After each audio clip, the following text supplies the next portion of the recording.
Hello, I'm your host, Huey. We got Pocan Joe and Spider Grandpa. We are Blasted or Stash It. But we are not doing any blasting tonight. We are all about stashing. And we have a special guest today on our Independent Creator Spotlight, and that is Daniel Montano. And we're going to be talking to him, ask some questions about his art, and sharing some of the stuff from Instagram. And we can go ahead and jump right into it. But before we do, though, make sure you go check out our social media on Instagram, Facebook, Twitter, all that fun stuff. And I had volume up on my phone. I am not a professional. Well, we're working on it. Should have it down after 3 years of doing this. But we'll go ahead and jump into the questions. Actually, Joe, you know him, or we can let Daniel jump in and kind of talk about some of his art. Or do you have a first question for him, Joe? So yeah, Dan, tell everybody about the kind of art that you do. You have a very unique style. He was recently, or this time last year, I believe it was, he was featured as a raw artist in the Raw Artist Gallery in Richmond, Virginia, which was a great show. Just kind of give us a synopsis of the art that you've been doing currently on Instagram, and we'll kind of just go down this rabbit hole. All right, yeah. Thanks for having me on here, man. I appreciate it. I do a lot of horror kind of genre. I'm into the killer clowns and stuff right now. But I do a kind of like a comic book / cartoon style. Just been playing around with kind of what I am familiar with. Uh, been trying all kinds of mediums though. Been getting into acrylics, watercolor. Did some wood burning. And you can kind of see all the samples that I got on my Instagram page. Yeah, definitely. Show some of those. Can you bring up some of his artwork and just kind of tell us about some of these pieces, if you can see them? I can make that bigger. Is that you can see that one, right? So yeah, like I said, I kind of got into the horror thing. There's a big group that I'm starting to follow with. They're like haunt actors across the United States. Got from Austin, Texas, Tennessee, Florida. This one right here, I believe she's from South Carolina or Georgia. And there's Freddy Krueger and Chucky with her. She used to be very scared of those as a childhood, during early childhood. But now, she kind of laughs at the movies from, the graphics and stuff from back then. So she's not really scared no more. And it's kind of funny because she plays it as a scary clown. And no, I just think they're really interesting. So I've been putting them a lot of my artwork. So. Nice. Now, you weren't always an artist. What did you do before you started taking pen to paper? Well, now that I retired after 21 years in the military, it's when I really got back into it. I kind of always been able to draw. It's kind of been my natural talent, but now I really want to focus in and try to harness it and see how good I can really get at it. So you're mostly commissioned? Yeah, I'm not really trained as far as like I've been to schooling for it or anything. This is kind of something I'm learning on my own. So I'm just watching a lot of YouTube videos and trying to mimic their styles and make them my style. So nice. Nice. Now, if you don't know, Daniel went to Baltimore Comic-Con with us. He was featured there on a couple of the things we were doing out there. How did you enjoy that trip? Oh, that was awesome, man. That was my first con, so I appreciate y'all inviting me out there to that. Yeah, it was a good experience. Like I said, never been to a Comic-Con before, so it was really, really awesome. Did your art play anything in your military career at all, or was it just something you kind of let go during your military career and came back to? I did it off and on. Luckily, like I said, usually when I got to a new unit, I would do logos and stuff for them. So that was really the time I get to actually flex it a little bit. But I really haven't had the time to like do it as a full-time gig to see if I can get actually better at it. But now that I can do it full time, I'm seeing a lot of growth with my abilities and stuff. So, like this piece here that it's displayed, is this a commission you did for somebody as well? Oh yeah, they're like family friends. They're actually big YouTubers. The Michoud twins. They're kind of one of the younger YouTube phenomenons that are going on right now. And he asked me to do a little T-shirt design of his girls, and so that's one of them right there. Or I mean, that's both of them right there. But that's one of the designs I did for him. Good. I love Daniel's artwork. It's so good. Mike, did you have something? You had your hand up, buddy. I did. Can you hear me yet? I guess you can't hear me yet. Yeah, he can hear you. Go ahead. All right. Speaking of Baltimore, me and him woke up one day and you were still passed out, Joey. Yeah. And we had breakfast at Subway. That was the worst. You guys reaching for me. That was the worst fucking breakfast I ever had. I'm just putting that out there. He was bringing up the Subway breakfast that you and Mike had at Baltimore Comic Con while I was still trashed out on the bed. Boy. And he did this awesome sketch for me, which is now hanging on my wall. I'm going to go get it. All right. He's going to. Yeah, it is actually a pretty good sketch. He's done some sketches for us. I have one here, too. Definitely. So, what's your ultimate goal to be? Like, do like a weekly or a monthly book, or would you just rather stick to commissions and stuff like that?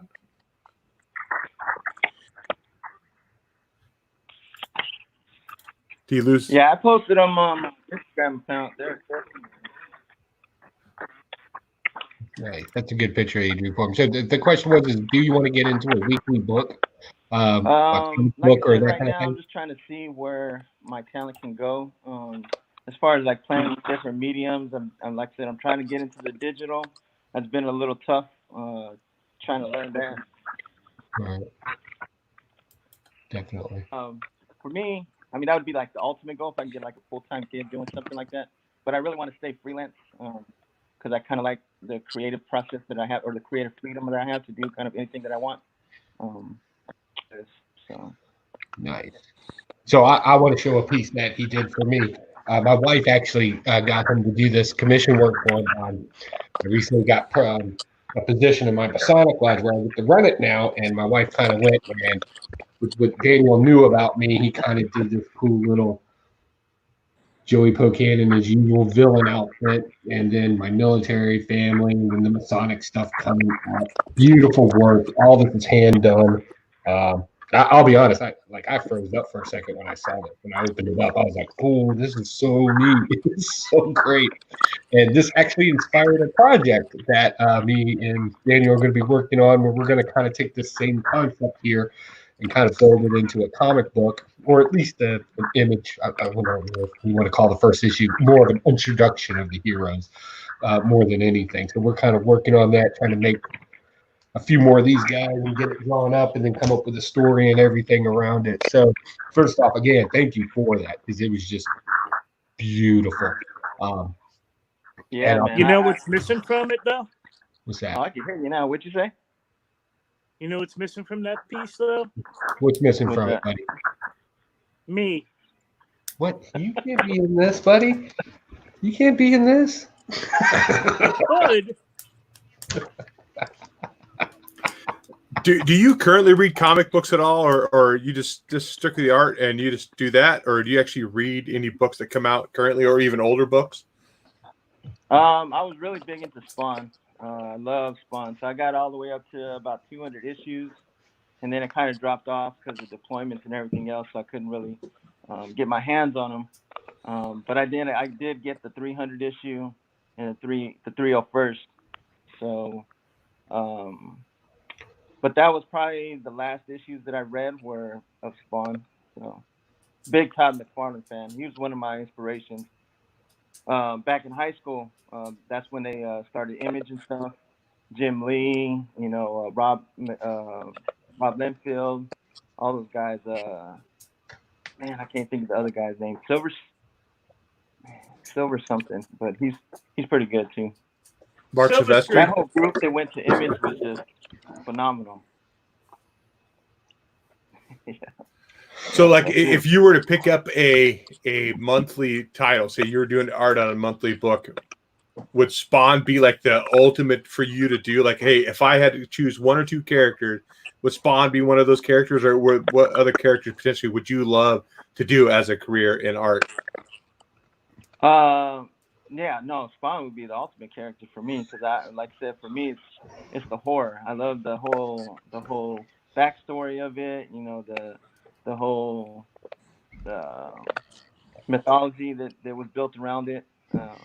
That kind of goes with my like mindset of what I think about a lot. So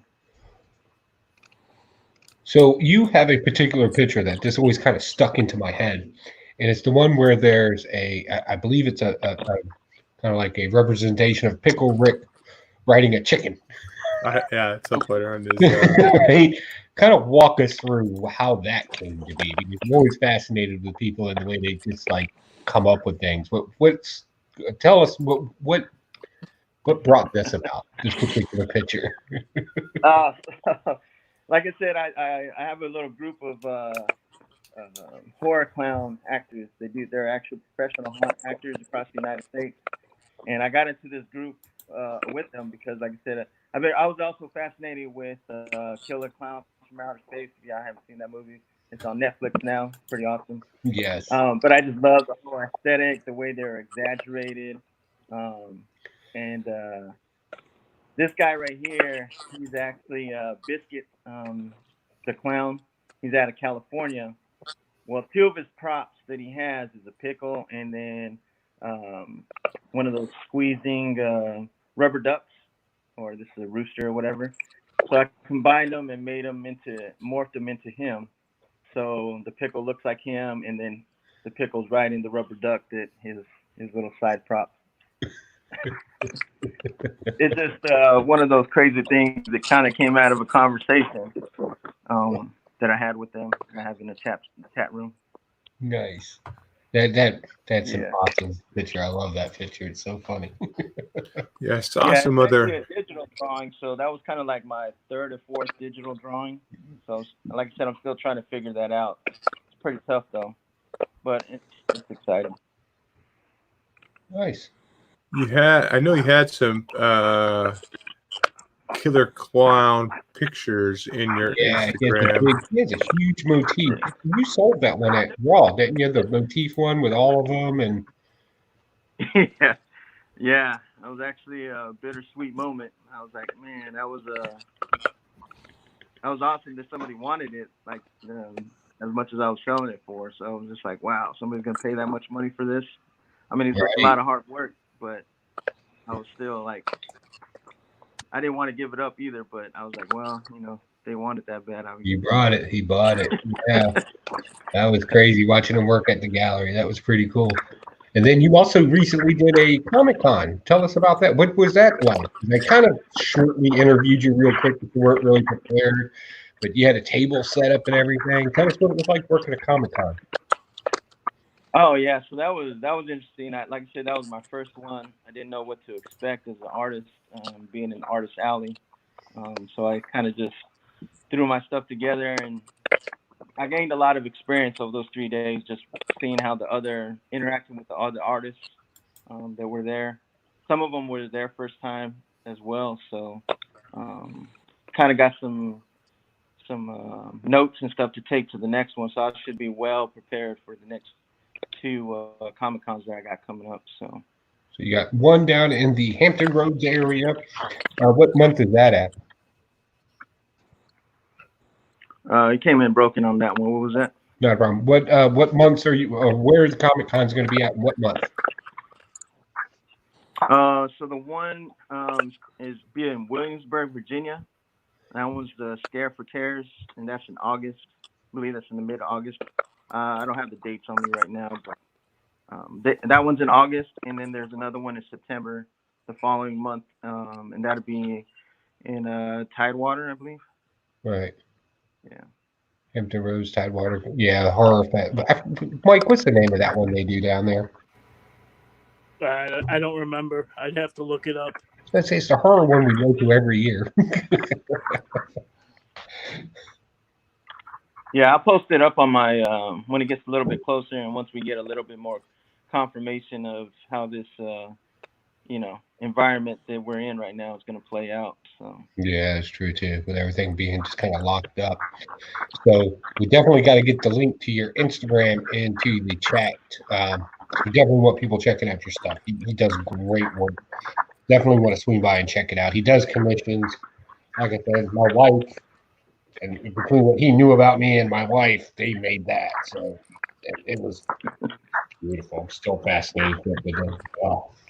Can you talk about this picture right here? You have a few of them toward the bottom of your Instagram page. What did you use to make those? What kind of format is that? Or yeah, so that one was fun. That was actually my first murals that I did.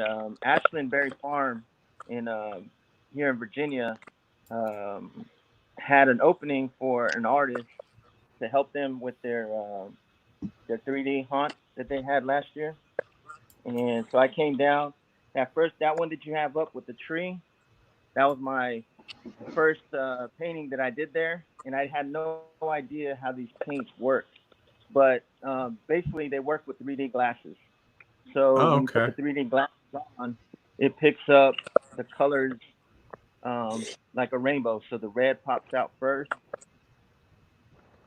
then the orange, yellow, green, blue, and purple out like that. So when I first started, she didn't give me the glasses, so I didn't understand how the paints were working. I was just painting how the reference that she gave me to paint. And then once I had the glasses on, I was like, oh, I should have painted this different. And so I made the adjustments. And so if you look at the other pictures, like that one was one of the last ones I did. And you can see how I changed the colors up so that the colors pop out correctly. So when you look at it, it actually looks like it's coming out of the background. But that one was real fun. Then after she seen that I could paint, she gave me free reign to do whatever I wanted. So man, if you had a chance, hopefully she might put these back up. I'm gonna probably go back this year if she needs help again and do some more drawings for her. But yeah, these were very, very fun to do. So make she would have given you the glasses at the beginning so you understood how the medium worked. And here's another picture of Joe. Oh yeah, I was gonna bring that one down, but it's actually upstairs. That's my favorite one. He drew that for me. He asked me, he was like, "So what do you like about comic books?" And I was like, "I love the villains. I've never ever had myself drawn anything other than a villain." And he did that one for me, and I was just like, "Oh!" I went to work the next day, in my suit and tie, and I showed everybody in the office. It was awesome. It was so good. As a matter of fact, shortly after he drew that for me, we went to me, the Spectacular Spider Grandpa went to Tidewater Comic Con. There was another veteran in there from the Army, and he was doing it, and I had him do me up as the Riddler. And when I walked away with it, I was like, well, it kind of looks like me, whatever. And my wife is like, you just need to get all your artwork done by Daniel. Just stop it about it.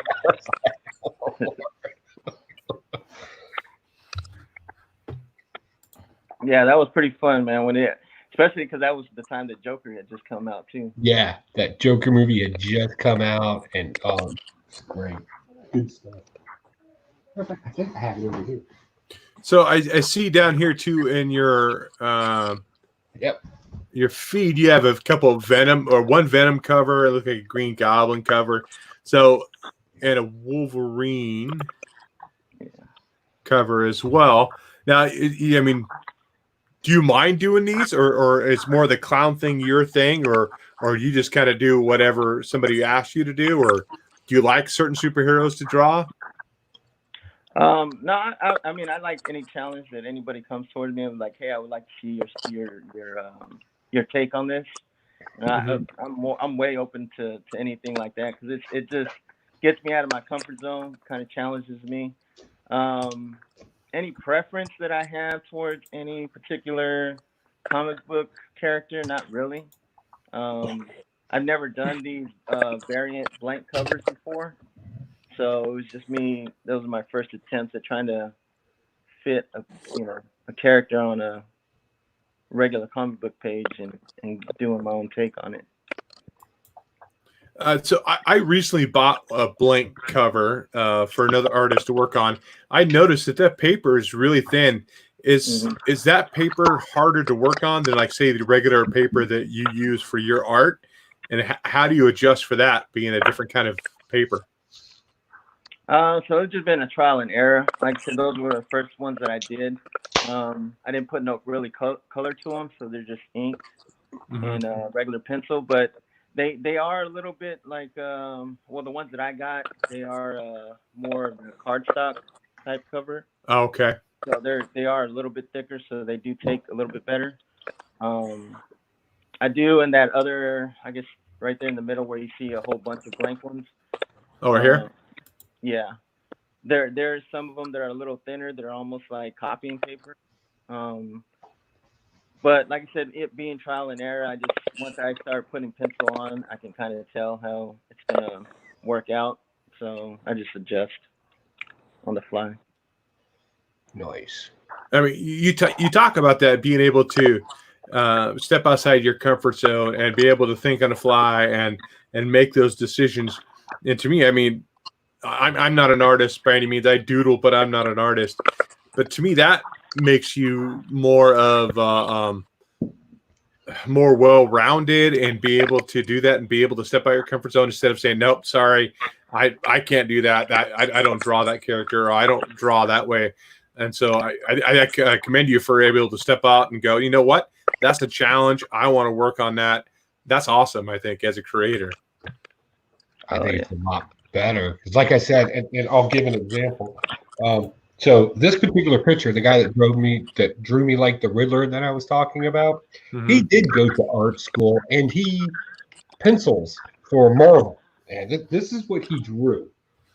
Let me click on you. Hold on a sec, Joe. I'm sorry? I'm going to make you on screen. Big world. That's how he drew me as the Riddler. That's 4 years of art school and talent to get into Marvel now. This is what our artists did. Yeah. I mean, really? It's no comparison. So I definitely get learning things, and I'll never knock schooling, but to sit there and say, oh, I've been to art school, that means I'm good. No, when it comes to artistry, just like writing or anything else, there's just a certain skill set that needs to be there. This is, I don't know, intrinsic to it versus just learning how to do it. And like I said, a trained Marvel artist versus the guy that just got out of the military and is cutting his teeth into this. I mean, there's no comparison at this point. I definitely like this one here, the Eddie Iron Maiden and Rat Fink kind of combination. I see you do that on a few of your other ones. Do kind of the Rat Fink kind of art style. Yeah, actually, I love the whole Eddie Roth Rat Fink style. It was just amazing. When I was a kid, my uncle actually had the cartoons, where they had it's a magazine that had a lot of Eddie Roth, but they taught you how to draw cars. And he used to have monster truck magazines. This is my first memory of me actually drawing something. I remember tracing those monster trucks onto a piece of paper, and I traced it a couple of times, and then probably I think like the third try I was like, you know what, I'm gonna do this freehand, and it came out pretty close, and I was like, wow. I was like, okay. So that's kind of me remembering the first couple of times I drew at a very young age, and I would probably say I was probably around maybe first or second grade. I remember that as a big, like, stuck in my mind type of moment.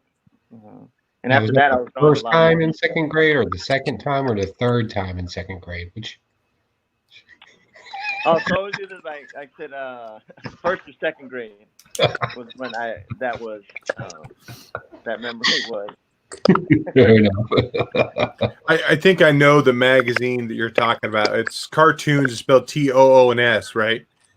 Yeah. Yeah, I remember reading those as a kid too. 'Cause I was a big car guy as a kid, always wrenching on cars with my dad, and I used to buy that magazine all the time too and read it. To go back to, I mean, I guess kind of go to your military history as well as what you're moving into now. I think Joe and I have had this conversation before about certain things. Do you think so? Being able to step out of your comfort zone, do you think the military kind of helped you be able to do that, be able to adapt and change and step out and stuff like that? Do you think that helped what your path you're on now with art? Oh, most definitely, because like I said, in being in the military, you get all walks of life in the military. So I got to interact with all kinds of different people. Some were artists too. Others had ideas of what they would like and kind of gave me inspiration to try different things. And so going to different units, like I said, I used to do a lot of logos and stuff and things of that nature for people. And being in the military, people love tattoos. So everybody was always asking, hey, can you do me a tattoo? Can you do a tattoo this, do tattoo that? I used to say no. Don't tell me it's for a tattoo because it's just my religious beliefs and stuff. But if you just told me you wanted a drawing, then I was like, hey, I'll do the drawing for you. Just don't tell me what you're going to use it for. But Yeah. but after a while, I got past that and evolved. But I would do a lot of those things in the military. So yeah. Nice. Definitely. Would you say that the biggest thing about the military, because even military people are like I draw hard lines. I don't get along with everybody. I don't adapt with different personalities very well. But I know I have no fear to try new things, because what's the worst thing that could possibly happen to me? Would you say that that's the same experience for you and you benefit from that? Oh yeah, yeah. That's always the thing about the military. They will always take you out your comfort zone and let you, sink or swim. But for the majority of every time that I've done that, I've always been able to swim. So that's the thing about the military. They'll tell you that you're capable of a lot more than you think you are. So, Mikey, you're being way too quiet. You got any questions? If you can't hear you, I'll relay it. Nobody's watching this anyway. We do what we want. Yeah, we do what we want. So let's see. I'll go to my go-to question. I'm a big fan of music. If you had a choice of doing any album cover for any artist, what would it be? oh man, Heard 'em. Iron Maiden, because I like. God bless you. Now, That because was of the another thing, music or the my, character? my friend, yeah, my friend's brother, he had all the album covers, like all the albums, and I used to see them laid out in his room. I was just fascinated with the artwork, and I was like, man, that is so badass. They have the Eddie Funko Pops out now. If Yeah, you're I've seen into, you saw those, and they get the Killer Clowns are getting ready to be released too. So yeah. Yeah, you know Mike and his Funko Pops, man. He knows all of them. Yeah. Yeah, my cousin, who's about 10 years older than I am, he was a huge Iron Maiden fan. I remember going over to his bedroom, and I mean, I was only like 8 at the time or 9, and just being scared to death of his room because of all the Iron Maiden posters. Eddie, he had the door size one on the back of his door. Eddie bursting through the door, and I remember just being scared as hell. But as I grew older and as I actually started listening to some of the music, I'm not like a huge Iron Maiden fan, but like some of their stuff, I do appreciate their art. I mean, it's very cool. Like I said, I like that Eddie, that Iron Maiden / Ratfink one there. Yeah. What's the character from Disturbed's name? He's on all their albums too, with the hood and the teeth. I don't know. Iron Maiden's is Eddie. What's that one called? I always like that one. It has a name, but I can't remember it. Yeah, I can't either. And I used to rock out to some Disturbed in the military, and that was like what we jammed. I can't think of it. Then they started remaking songs. Things got weird. So when you're sitting down to work on a commission or a piece or doing maybe even just doodling,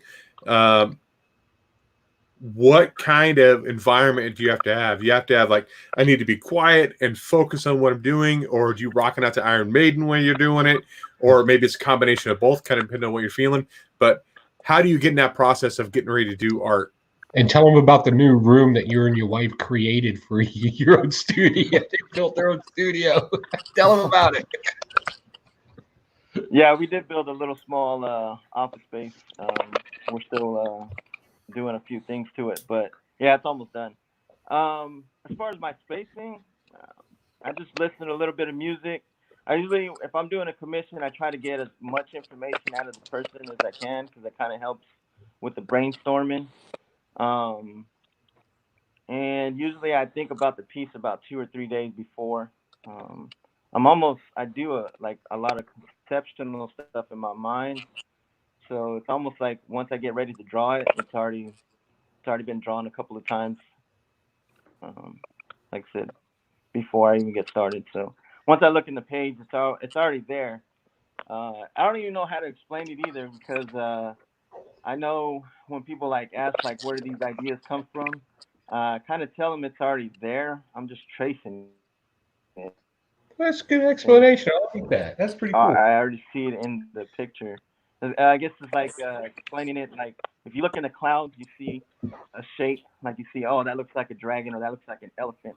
When I look on a piece of paper, I already see an image there, and it's just me tracing the image that I see. Interesting. I never heard anybody talk about it like that. That's pretty cool. Good explanation. Very vivid. That's nice. So I have to ask. I know I heard like previous like sculptors like Michelangelo or Raphael, they said that when they looked at like a piece of marble, that they seen the image was already there. They just chiseled it out. They already seen it there. Yeah. So I guess it's maybe a little bit kind of like that. Just it's already there. I already see it. I'm just tracing it. Nice. So what kind of stuff? No, we already asked that. I'll pass. Mike, you got another question? No. All right. So just a rough estimation for our viewers out there, because I've been talking a lot of shit about how to create a comic book. I know we've been working together on it. When are we going to have some rough drafts to be able to show people to make sure we're going in the right direction, buddy? Because we know we got to have it done before November. Yeah, so like I said, I've been still getting a lot of reference material together. That my thing is too is I'm not as where I would like to be with my anatomy, so I guess I'm still working those out. Yeah. Just to make sure that I'm getting the right perspectives and the expressions that I want in some of the pages. I do have some layouts, some rough pages laid out, but they're not finished or anywhere close to being like finished, polished pieces. You saw and it. I'm still working on kind of how I'm gonna shade it and what kind of style I want to go with. We're gonna make this a comic book. It's gonna be awesome. It was funny because we were sitting down having lunch, and I kind of pitched him my idea, and it was really great. And you can tell that God bless Daniel. He's a genuinely nice guy, and you can tell he did not want to talk about money. And I was going to try to skate out of there without having to talk about money. So, thankfully, his wife, who I work with, made sure that we had that conversation, which I was totally fine with.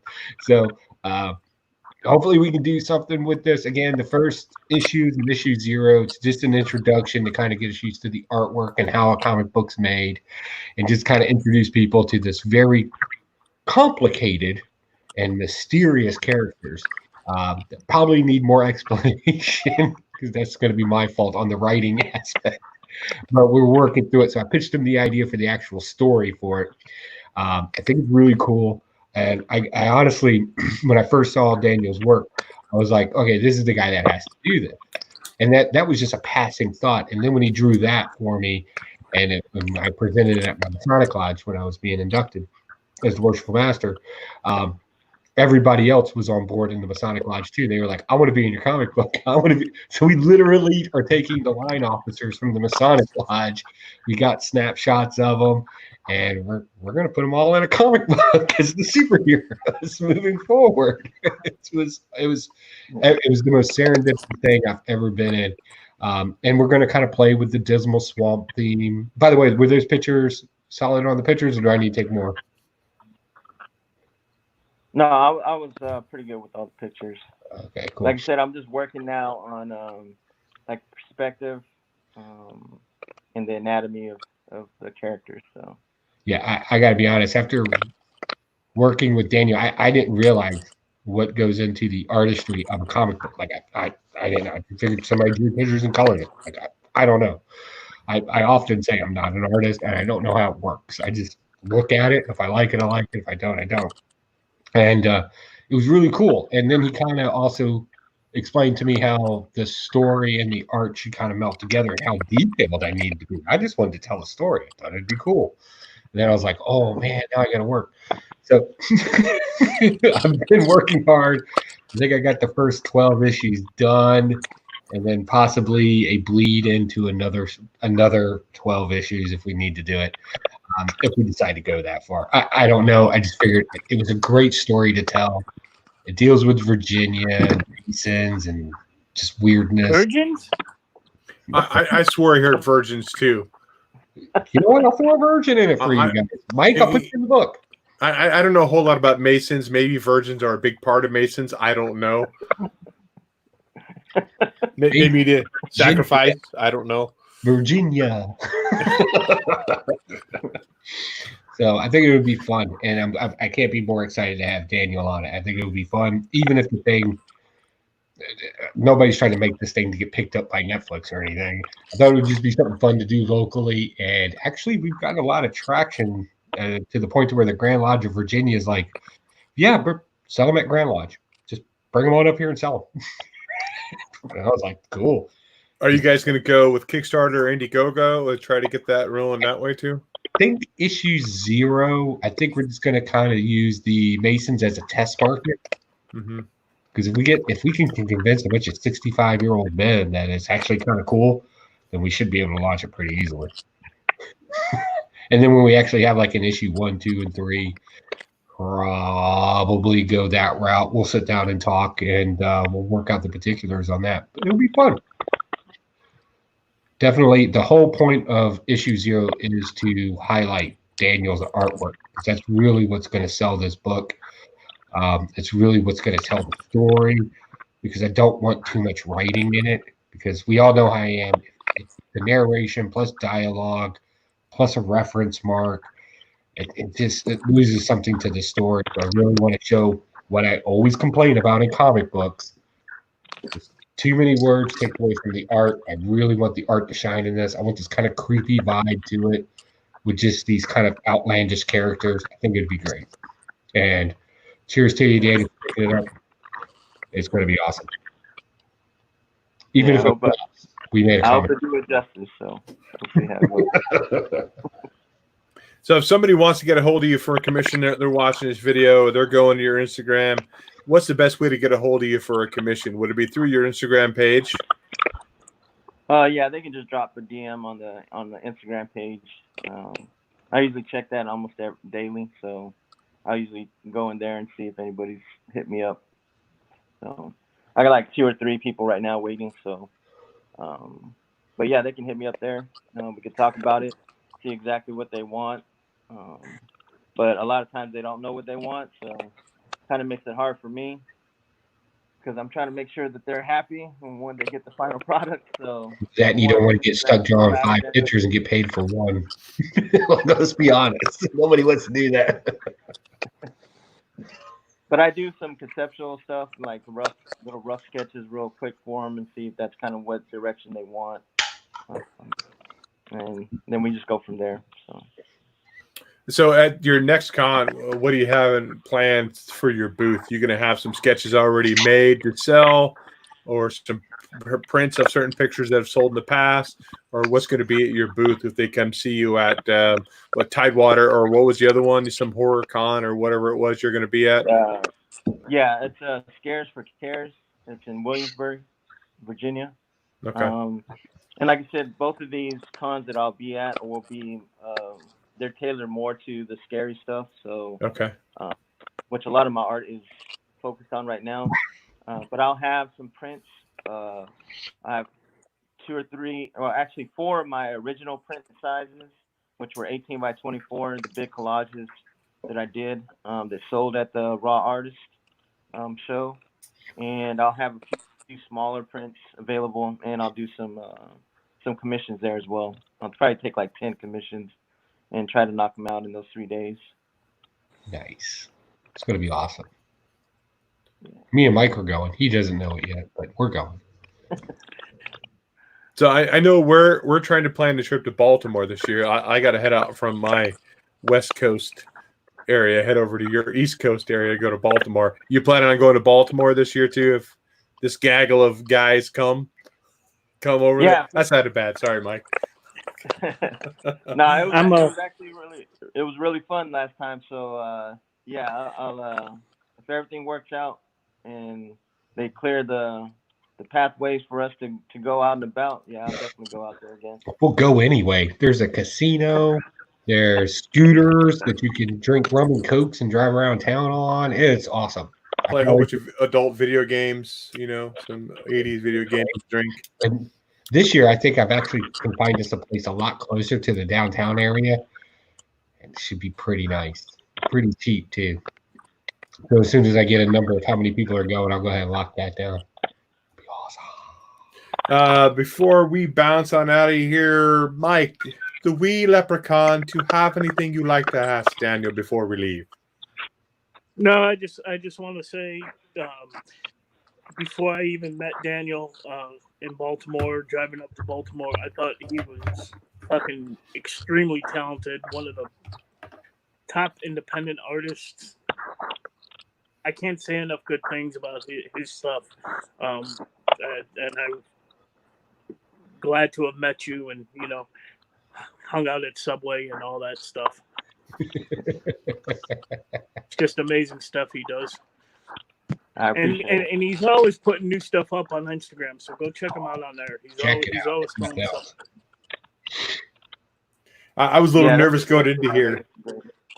I thought, oh my God, this guy is going to fly over here to the West Coast and come choke me out. Because I mean, you have this, like, I've seen some of your picture. You're very much like, oh, dude, I'm not going to screw with that guy attitude, or that's where you look. But I mean, I see you and talk to you. It seems like you're a pretty mellow guy. You seem like you get along with people well. It's like, okay, see, he doesn't portray that image like maybe the military, but I do appreciate you coming on here and talking with you about your art, and I hope to be able to meet up with you soon if I head out to Baltimore with you guys for sure.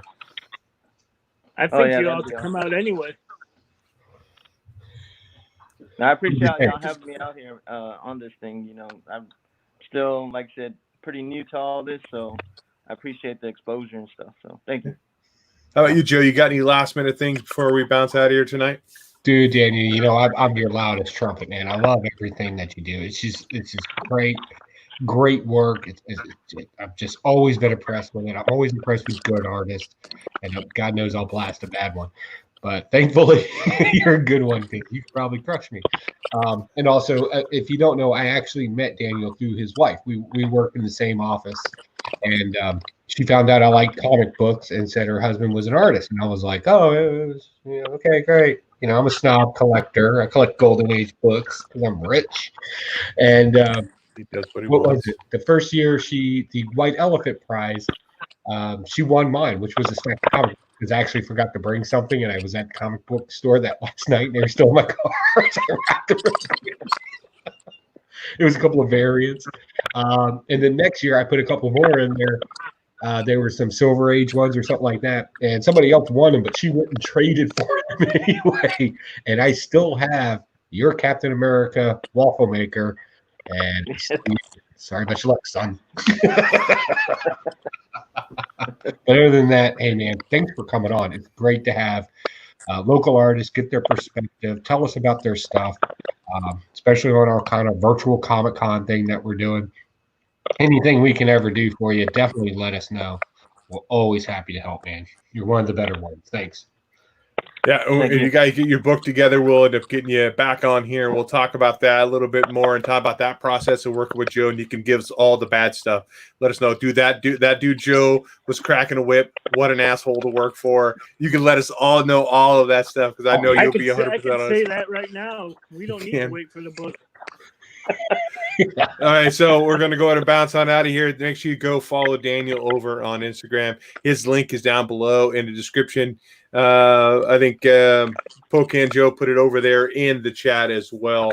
So definitely go by and check him out and hit him up for any commissions and stuff like that. So definitely support these independent creators out here. They're kind of struggling because of all the cons being canceled, and this is a great way to try to get their name out a little bit more. We definitely appreciate anybody who does go follow him and watch this program. With that, we're going to go ahead and bounce out of here. Make sure anything Daniel does, you stash it. You don't blast it because you don't want him to come flying out. I know he'll fly out. He'll do it, and he'll come crack your neck. All right. Later, guys. Thanks for stopping by. Bye. Let me get my brand here. Did Daniel jump off already? He did. Oh. We're still live. Oh, we're no, still we're not.